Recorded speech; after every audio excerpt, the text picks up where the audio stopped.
नमस्कार, प्रादेशिक खबरों में आपका स्वागत है और मैं हूं आपके साथ तनु मलिक। आप देख रहे हैं लाइव एक्सप्रेस। चलिए खबरों की शुरुआत करते हैं पहली खबर के साथ। पंजाब के जिला फरीदकोट के गांव सरावा बेहबल और बरगड़ी में गए राहुल गांधी मृतक नौजवानों के परिवार वालों के साथ किया दुख साझा और श्रोमणी अकाली दल पार्टी बादल सरकार पर जमकर निशाना साधा।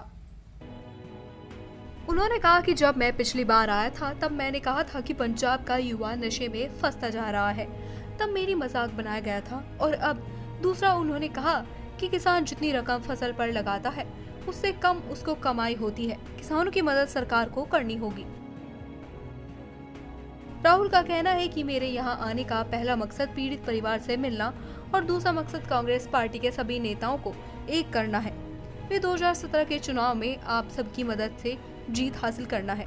उनका कहना है कि प्रदर्शन के दौरान जिन 2 सिखों की पुलिस की फायरिंग में मौत हो गई थी उस मामले के लिए राष्ट्रपति को मिलेंगे और वे इस मामले की जांच भी सीबीआई को ही दी जाएगी, ताकि जिन पुलिस वालों की तरफ से गोलियां चलाई गई वे जिसके कहने पर चलाई गई उन पर भी कार्रवाई की जाए। और अमृतसर पुलिस को एक बड़ी सफलता मिली है जब उसने एक बड़े गिरोह का पर्दाफाश करते हुए उसके 7 सदस्यों को गिरफ्तार किया जो कि प्रदेश में कार लूट की वारदातों को अंजाम देते थे। पुलिस ने इनके पास से कई हथियार भी बरामद किए हैं। हथियारों से लैस होकर धमकाकर राज्य भर में पिस्तौल की नोक पर वारदातें करने वाले एक बड़े गिरोह का पुलिस ने पर्दाफाश किया है। इस मामले में पुलिस ने 7 आरोपियों को गिरफ्तार किया है, जिसमें कि कुख्यात अपराधी अमन टोटिया शामिल है। दरअसल इस गिरोह के सदस्यों ने अमृतसर, जालंधर और तरन तारण के कई इलाकों में कार की लूट वारदातों को अंजाम दिया है और अक्सर ये बेखौफ लुटेरे दिन के वक्त पिस्तौल की नोक पर वारदात को अंजाम देते थे। यही नहीं, इस गिरोह ने अब तक प्रदेश में 15 से ज्यादा गाड़ियों की लूट की है। इस गिरोह का सरगना अमन टोटिया अमृतसर पुलिस को कई वारदातों में वांटेड चल रहा था, जिसमें कि हत्या का प्रयास करने और इसके साथ ही लूटपाट करने और गाड़ी को लूटने इस गैंग की प्राथमिकता थी। पुलिस ने इस गैंग से 2 आलीशान गाड़ियां बरामद की हैं, जो कि इन्होंने अमृतसर से लूटी थी। यही नहीं, इस गैंग के सदस्य कार लूट की वारदात को अंजाम देकर गांव की तरफ चले जाते थे, जिससे कि इन पर किसी को शक न हो। वहीं पुलिस ने इनके पास से 4 पिस्तौल और कई जिंदा कारतूस के साथ साथ 1 किलो के करीब नशीला पाउडर भी बरामद किया है। वहीं इस गिरोह ने बाईपास के इलाकों में एटीएम की लूट की वारदात को अंजाम दिया है। इस मामले में जानकारी देते हुए अमृतसर के एडीसीपी क्राइम लखबीर सिंह का कहना है कि इस गिरोह ने प्रदेश में कई वारदातों को अंजाम दिया है। इन पर कई आपराधिक मामले दर्ज हैं, जिसमें कि पुलिस को इसकी तलाश थी। साथ ही इस गिरोह की गिरफ्तारी से कई आपराधिक वारदातें हल होने की उम्मीद है, इसलिए इनको अदालत में पेश करने के 3 दिन का रिमांड लिया गया है। साथ ही ये एक बड़ा गैंगस्टर है जिसकी गिरफ्तारी से अपराध की कई वारदातों के बारे में जानकारी और शहर में अमन शांति का माहौल कायम होगा। साथ ही ये पुलिस के लिए भी एक बड़ी सफलता है और उनको 3 दिन के रिमांड पर लिया गया है।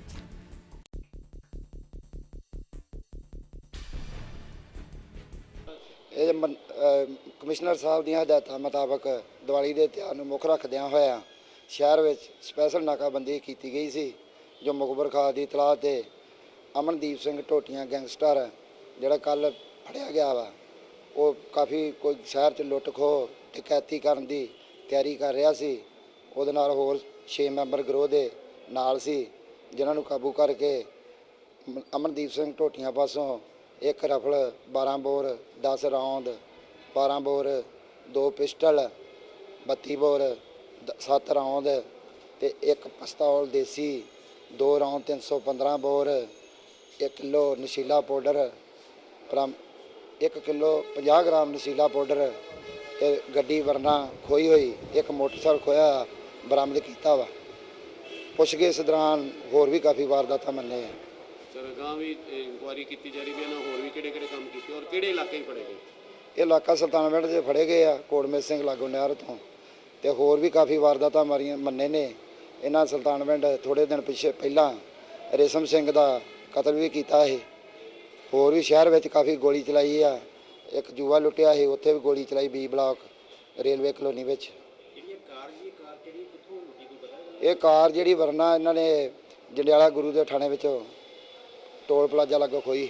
200 सहित राजस्थान के 22 जिलों में मातृ शिशु कल्याण केंद्रों का निर्माण हुआ है। इन मातृ शिशु कल्याण केंद्र के अंदर अब जच्चा और बच्चा दोनों का इलाज एवं डिलीवरी हो सकेगी। लेकिन करोड़ों रुपए की लागत से बना 200 का ये मातृ शिशु कल्याण अभी तक हैंड ओवर भी नहीं हुआ और इसमें दरारें नजर आने लगी हैं।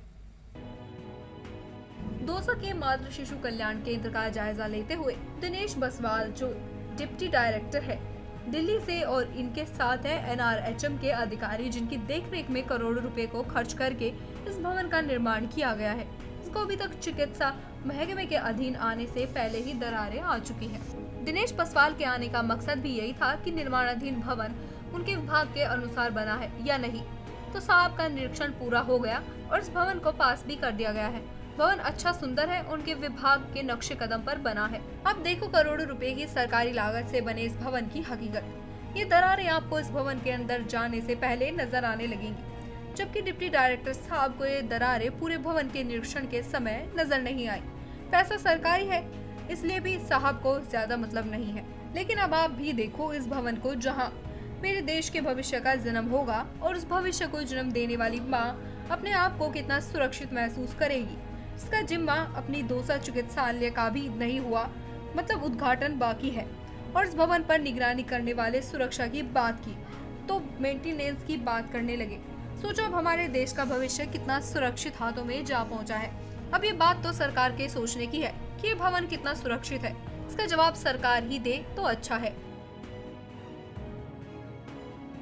तो ये जो मेरी विजिट है वो इसीलिए है, देखने के लिए कि वही कि किस तरीके से बना है, उसमें कहीं पे जो भी कुछ अगर हमको लगता है कि इस तरह से होना चाहिए वो हमने सलाह दी है बेसिकली कि इसके अंदर किस तरीके से और इम्प्रूवमेंट हो सकती है। बाकी अभी ये इंफ्रास्ट्रक्चर वाइज बहुत अच्छा बना है। इसके अंदर क्या कहते हैं, जिस तरीके से हमारा जिसको बोलते हैं, हमने जो डिज़ाइन वगैरह शेयर किए थे स्टेट के साथ, तकरीबन उसी पैटर्न पे जो है ये पूरा का पूरा बना है। तो मैं काफ़ी इससे मतलब I am very satisfied with this. किसानों का प्रदर्शन, अध्यापकों का प्रदर्शन, आंगनवाड़ी वर्कर प्रदर्शन, आशा वर्कर प्रदर्शन, बिजली के लिए प्रदर्शन, महंगाई के लिए प्रदर्शन होना तो इस सरकार में आम बात हो गई है। अब बची पुलिस जो इस प्रदर्शनों पर नियंत्रण करती है, अब उसने भी शांतिपूर्ण प्रदर्शन की इसकी शुरुआत कर दी है। इन्हीं प्रदर्शनों की कड़ी में पंजाब के समान वेतन की मांग को लेकर हरियाणा पुलिस कर्मचारी एसोसिएशन का कारवां कैथल पहुंचा। यहाँ पहुंचने पर कर्मचारियों ने इनका जोरदार स्वागत किया। यात्रा का नेतृत्व एसोसिएशन के प्रदेश प्रधान बलवान सिंह लांबा कर रहे हैं। उन्होंने आरोप लगाया कि भाजपा चुनाव से पहले वायदा किया था कि उन्हें पंजाब के समान वेतनमान दिया जाएगा, पर आज ये भाजपा की सरकार अपने वायदे को भूल रही है।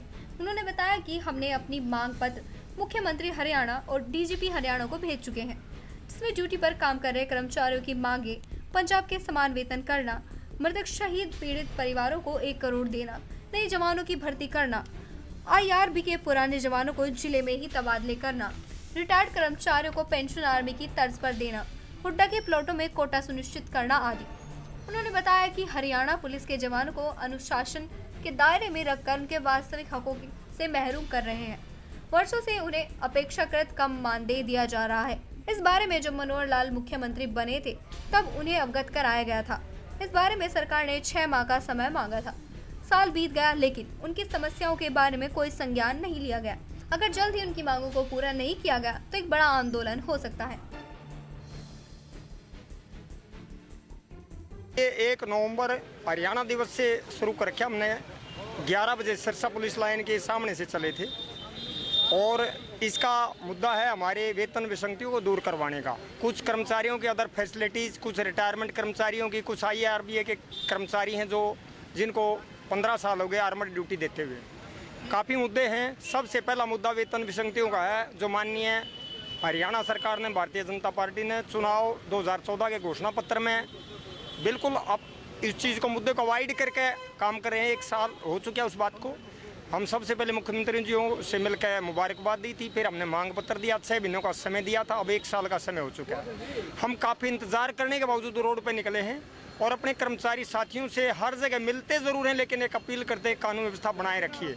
संयम का परिचय दिए, संयम में काफ़ी ताकत होती है। हम संघर्ष करेंगे, जो वादा किया हरियाणा सरकार ने उसको पूरा करवाएंगे, हमने कितना लंबा स्ट्रगल क्यों ना करना पड़े। हमारे साथी हर तरफ से तन मन धन से हमारा सहयोग करे हैं। रोडों पर, थाने चौकियों में स्वागत कर रहे हैं। कुछ अधिकारी सरकार के प्रेशर में हमारे पदाधिकारियों को, कर्मचारियों को थोड़ा बहुत परेशान जरूर करें, लेकिन कर्मचारियों को जितना परेशान किया जाएगा उतने हमारे साथ भावना से जुड़ते चले जा रहे हैं, क्योंकि मुद्दा ऐतिहासिक है, रीजनेबल मुद्दा है। आज तक पुलिस कर्मचारियों को 1967 से लेकर अब तक कोई भी भला नहीं किया है। एक थोड़ा बेनिफिट मिला, एक हमारे को मान्यता मिली चौधरी बंसीलाल ने दी, बोलने का राइट मिला 50 साल के बाद। एक हमारे को 2000, 5000, 7000 हार्ड ड्यूटी अनाउंस और 2000 अंतरिम राहत दी चौधरी भूपेंद्र सिंह हुड्डा ने। हम उम्मीद कर रहे हैं, सरकार बहानेबाजी ढूंढ रही है, बजट सेशन नहीं है, हमारी आर्थिक पोजीशन टाइट है। यदि सरकार की नीयत साफ है और देने की मंशा है तो मैं दावा करता हूं कि कैबिनेट के अंदर फैसले हुए हैं। हरियाणा सरकार कैबिनेट में फैसला लेकर किसी टाइम भी कर्मचारियों का हित और कर्मचारी वेलफेयर कर सकती है। मुद्दों को लेकर आप ये प्रदर्शन कर रहे हैं? हमारे मुद्दे तो सरकार से हमारी मांगे हैं कि हमारे को पंजाब स्केल दिया जाए, क्योंकि सरकार बनने से पहले अपने घोषणा पत्र में कहा था कि हम सरकार बनाते ही पंजाब कर्मचारियों को और पुलिस कर्मचारियों को पंजाब स्केल दिया जाएगा। आज इसके अलावा मैं रिटायरमेंट प्रदेशाध्यक्ष होने के नाते रिटायरमेंट कर्मचारियों की मांग करता हूं कि हमारे को 1 रैंक 1 पेंशन दी जाए और हमारे को हुड्डा सेक्टरों और हाउस सोसाइटियों में हाउस कोटा दिया जाए, बस पास सुविधा दी जाए। और इसके अलावा जो मांगे रेगुलर कर्मचारियों की है, उनकी मांगों का हम समर्थन करते हैं। और मैं कहना चाहता हूं कि हमारी IRB की 4 बटालियनें हैं, जिसकी भर्ती को लगभग 15 साल हो चुके हैं, तो अब उनको डिस्ट्रिक्ट दिया जाए, क्योंकि पुराना मुलाजिम IRB की ड्यूटी नहीं कर सकता। IRB की ड्यूटी पूरे देश में की जाती है, इसलिए उनकी जिम्मेवारी बन जाती है कि उन्होंने 24 घंटे ड्यूटी की है अपने बच्चे बीबी को छोड़कर। तो अगर उनको जिला अलाट हो जाएगा ताकि अपनी बच्चों की शिक्षा पर भी ध्यान दे सकें। अगर आपकी मांगों पर नहीं ध्यान दिया है तो आपकी आगे रणनीति क्या रहेगी? तो हम प्रदेश स्तरीय मीटिंग बुलाएंगे और उस मीटिंग में कड़े से कड़ा निर्णय लेंगे। सरकार को हम बताना चाहते हैं कि याद करो, 1982 के अंदर भी पुलिस कर्मचारी आंदोलन हुआ था, उसके बाद 1991 के अंदर ये आंदोलन होगा, उससे भी ज़्यादा कठोर होगा। ब्रेक के बाद आपका फिर से स्वागत है। चलिए बढ़ते अपनी अगली खबर की ओर। हरियाणा में 8 नवंबर को होने वाली SSC की परीक्षा को लेकर जिला प्रशासन ने पूरी तैयारियां कर ली हैं। इस परीक्षा में पूरे हरियाणा में 29,000 लोग पेपर देने के लिए आएंगे। यमुनानगर में पहुंचने वाले लोगों के लिए 36 सेंटरों के 53 बूथ बनाए गए हैं। हरियाणा में होने वाली SSC की परीक्षा को पारदर्शी तरीके से कराने के लिए यमुनानगर पुलिस ने जानकारी देते हुए बताया कि इस बार सरकार ने बड़े फैसले को लेते हुए इस परीक्षा को यमुनानगर में कराने का फैसला लेते हुए परीक्षा देने वाले परीक्षार्थियों को आगाह करते हुए कहा कि परीक्षा देने वाला व्यक्ति अपने साथ न तो कोई मोबाइल फोन लाए और न ही कोई इलेक्ट्रॉनिक चीज अपने साथ लेकर आए। इसके लिए जिला प्रशासन ने 36 सेंटरों के साथ 53 बूथ बनाए हैं, जिन पर यह परीक्षा होनी है। इन सभी स्थानों पर पुलिस की कड़ी नजर रहेगी। किसी को कोई परेशानी ना हो, इसके लिए रास्ते को भी लोगों की सुविधा के हिसाब से बांट दिया गया है। जैसा कि आपको मालूम है कि 8 तारीख को, आने वाली 8 तारीख को SSC के पेपर स्टार्ट हैं। जूनियर इंजीनियर के लिए पेपर होने हैं और हमने 53 स्थलों पर, 53 जगहों पर उनके सेंटर बनाए हुए हैं और सबके नजदीक में पार्किंग की व्यवस्था भी की गई है। पार्किंग के लिए स्थान उनको बताया गया है, पार्किंग के लिए अलग से फोर्स लगाई गई है और बूथों पर, टोटल 53 बूथों पर अलग अलग फोर्स विद लेडी कांस्टेबल वो भी अलग से लगाए हुए हैं। जो हैवी ट्रैफिक की व्यवस्था है वो इस प्रकार से की गई है कि हैवी ट्रैफिक जो अंबाला की तरफ से आकर के सहारनपुर और यूपी और हिमाचल की तरफ जाएगी, उस ट्रैफिक को वाया सडौरा बिलासपुर, दुसड़का चौक से वाया सडौरा बिलासपुर, छछरौली और खिजराबाद की तरफ निकाल दिया जाएगा। ऐसे ही यूपी से आने वाली जो ट्रैफिक है वो वाया खजूरी मोड़, जटलाना और रदौर को निकाल दी जाएगी। इस प्रकार से हमने जो हैवी ट्रैफिक है उसको कंट्रोल करने के लिए शहर के बीच में ना आए, इसके लिए व्यवस्था की है। और जैसे कि 3 व्हीलर ज्यादा सड़कों पर दौड़ते हैं, उनके लिए भी व्यवस्था ये की गई है कि वन वे ट्रैफिक उनके लिए इस्तेमाल की जाए। एक तरफ से वो जाएंगे और दूसरी तरफ से होकर के वो वापस आएंगे। अगर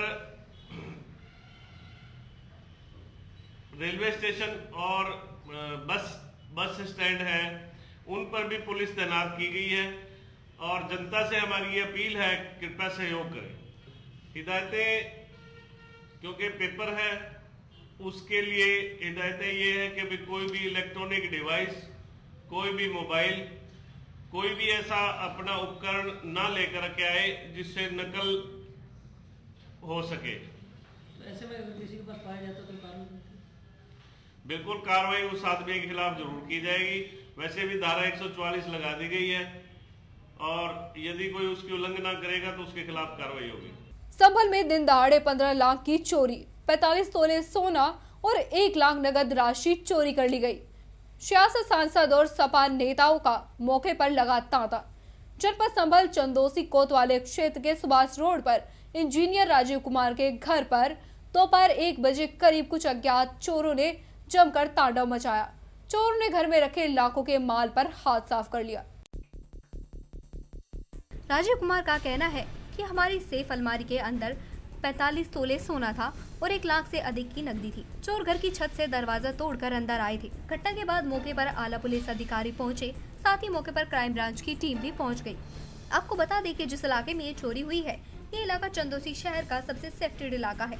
पर इस पूरी घटना में सबसे चौंकाने वाली बात ये रही कि इस घटना को लेकर सियासत शुरू हो गई। घटना के बाद पहले तो बीजेपी सांसद सत्यपाल सैनी पहुंचे, उसके बाद सपा के जिलाध्यक्ष फिरोज खान पहुंचे, उसके बाद सपा के ही महासचिव भी पहुंचे। इस घटना के बाद पुलिस ने आसपास में मजदूरी करने वाले मजदूरों को हिरासत में लेकर मौके पर लाए और फिल्मी अंदाज में उनसे पूछताछ की। सभी संदिग्ध युवकों को लाइन में खड़े करके उनसे पूछताछ हुई। फिलहाल पुलिस ने लोगों को अपनी हिरासत में कर पूछताछ कर रही है और जल्द ही इस घटना को खोलने का दावा कर रही है। शामली में आज सुबह एक अज्ञात शव मिलने से सनसनी फैल गई। मृतक युवक की उम्र 45 वर्ष बताई गई है।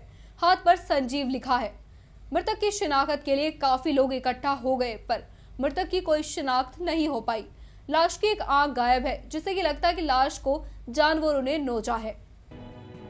जनपद शामली के दिल्ली बस स्टैंड के निकट सुबह जब गहमागहमी शुरू हो गई, जब अजंता चौक के पीछे एक अज्ञात शव के पड़े होने की सूचना मिली। शव को देखने लोगों की भीड़ इकट्ठा होने लगी। लोगों ने पुलिस को सूचना दी। सूचना पर पहुंचकर पुलिस ने शव की शिनाख्त का प्रयास किया लेकिन शिनाख्त नहीं हो सकी। शव की आंख किसी जानवर ने खाई थी। पुलिस ने शव का पंचनामा कर पोस्टमार्टम के लिए भेज दिया है। मृतक के हाथ पर संजीव लिखा हुआ है।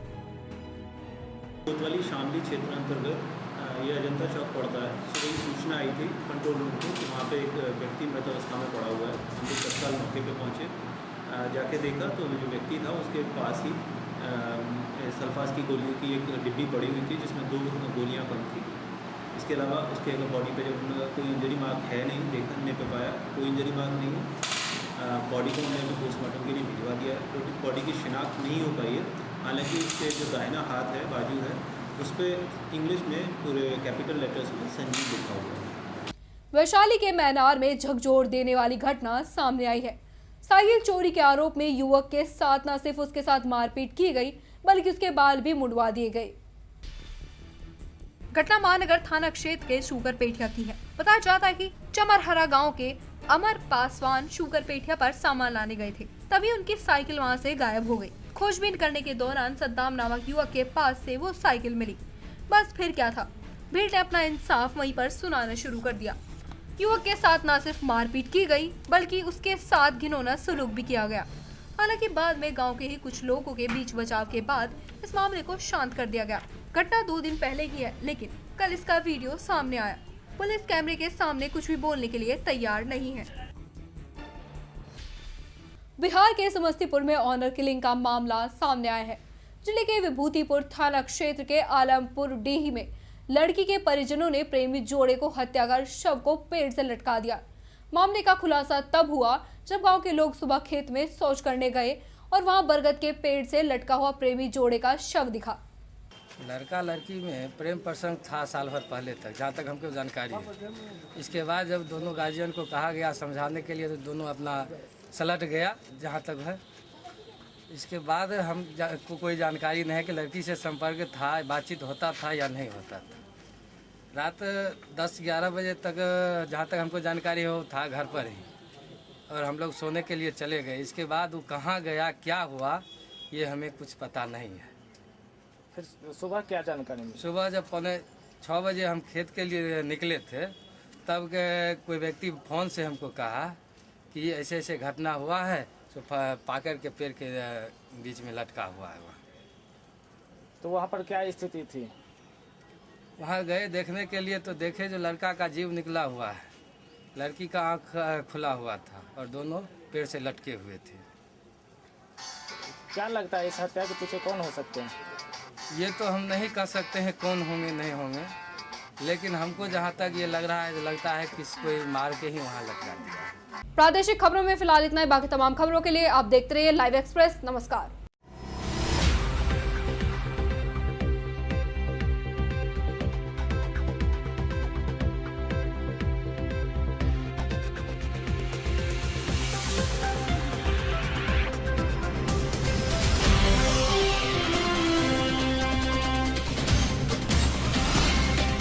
ये है लाइव न्यूज नेटवर्क और आप देख रहे हैं लाइव एक्सप्रेस 24/7 ऑनलाइन चैनल।